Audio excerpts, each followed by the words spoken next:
और राजनीतिक पकड़ रखने वाले अरविंद साहनी जी हैं। क्या सर, क्या लग रहा है बखरी विधानसभा में इस बार आपकी जीत का सेहरा कब पहनिएगा और कैसे पहनिएगा? सबसे पहले तो आपको हमारे क्षेत्र में आने के लिए बोलता बिहार के हमारे सिपाही हैं, उनको मैं बहुत बहुत अपनी बखरी विधानसभा की तमाम जनता की ओर से धन्यवाद देता हूँ, जो आप लोग इतना प्रयास करके हम लोगों तक आने का प्रयास किया। धन्यवाद है इसका।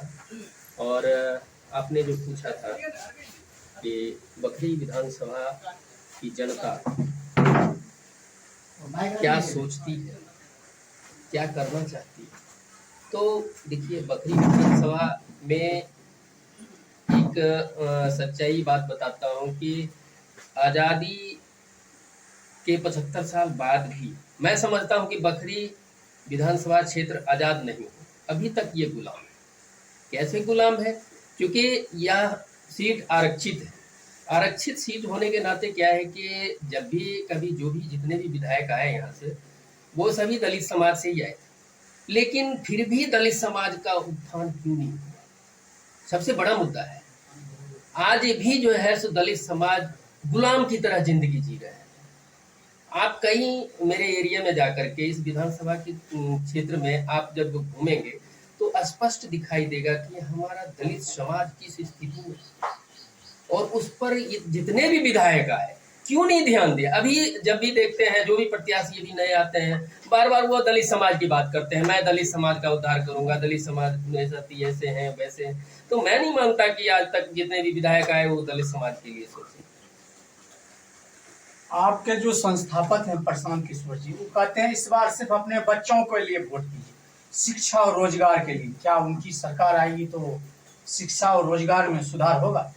देखिए, सबसे बड़ी बात पूछी है आपने, क्योंकि हमारे प्रशांत किशोर जी वो तो नेताओं के नेता है और उनका पूरा बिहार फैन है। वो जब दूसरे राज्यों में जाकर के दूसरे राज्य के मुख्यमंत्री को बना सकते हैं, यहाँ तक कि प्रधानमंत्री को बना सकते हैं, और जब भी बोलते हैं तो मुद्दे की बात बोलते हैं, वो बनी बनाई बातें को नहीं बोलते। जो धरातल पर सही चीज है उसी को बताते हैं, और हमेशा उनका बोलने का तरीका कुछ अलग होता है, जिसके चलते जो है यहाँ के युवाओं में इतना जोश और उमंग पैदा हो गया है कि एक तरफा अभी नहीं कहा जाए, एक तरफा जो है सो माहौल बना हुआ।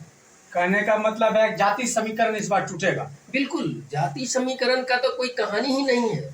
यहाँ ये सबों की बात करते हैं, युवाओं की बात करते हैं, बेरोजगारी की बात करते हैं, किसान मजदूर किसान की बात करते हैं, यानी कि यहाँ तक कि गरीब लोग जिसके पास पूंजीपति का अभाव है उनकी बात करते हैं कि उसको भी किस तरह से हम ऋण मुहैया करवाएंगे ताकि वो गरीब मजदूर किसान जो है सो लाभान्वित होकर के अपनी आमदनी को डबल करने का काम करें।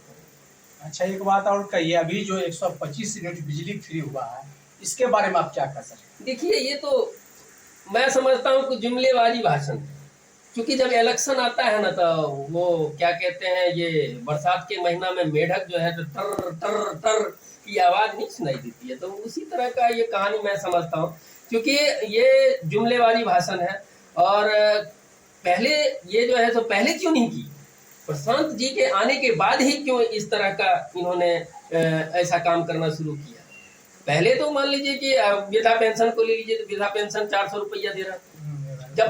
जब प्रशांत किशोर जी ने कहा कि नहीं मैं 2000 दूंगा, ठीक है, तो इन्होंने जो उनके डर से जब देखा कि इनका माहौल इस तरह से ये बन रहा है, एक तरफा हो रहा है, तो हर एक युवा जो है इनके तरफ झुकाव पैदा हो रहा है, क्योंकि इनका हवा जो है तो लहर कहा जाए, ये लहर बन चुका है। जैसे दिल्ली में आप देखे होंगे कि एक बार जो अरविंद केजरीवाल का जो हवा बहा था, उसी तरह का बिहार में लहर।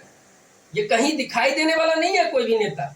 आने वाला समय में देखेंगे कि बिल्कुल जनसुराज जो है ये बिहार बदलाव का जो है सो इनका नींव डल चुका, और बिहार बदलाव होके रहेगा।